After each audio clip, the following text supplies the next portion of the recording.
একদিন ঠাকুরের এক ভক্ত বিজয়কৃষ্ণ গোস্বামী এসে ঠাকুরকে অনুনয় করলেন তাকে কাম থেকে মুক্ত করার জন্য। ঠাকুর তাকে ছুঁয়ে দিলেন এবং তাতেই অদ্ভুত ফল হলো। আবার আর একজন বিয়ে করেছে, সে ঠাকুরের পায়ে ধরে বললে স্ত্রীকে ভালোবাসতে ইচ্ছা হচ্ছে, এই তো মায়া। ঠাকুর বললেন তুই একদিন কিছু মিষ্টি নিয়ে আসিস, তোর মায়াটা খেয়ে দেব। সে এক চ্যাঙাড়ি জিলিপি নিয়ে আসে।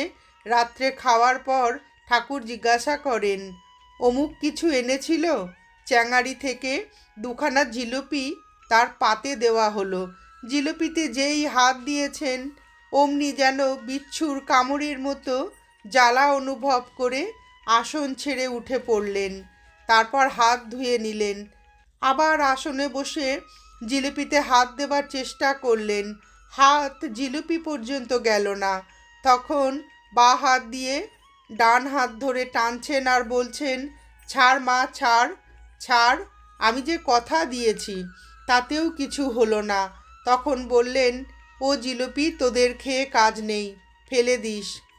সেই লোকটির বিবাহিত জীবন নানাভাবে বিড়ম্বিত হয়েছিল।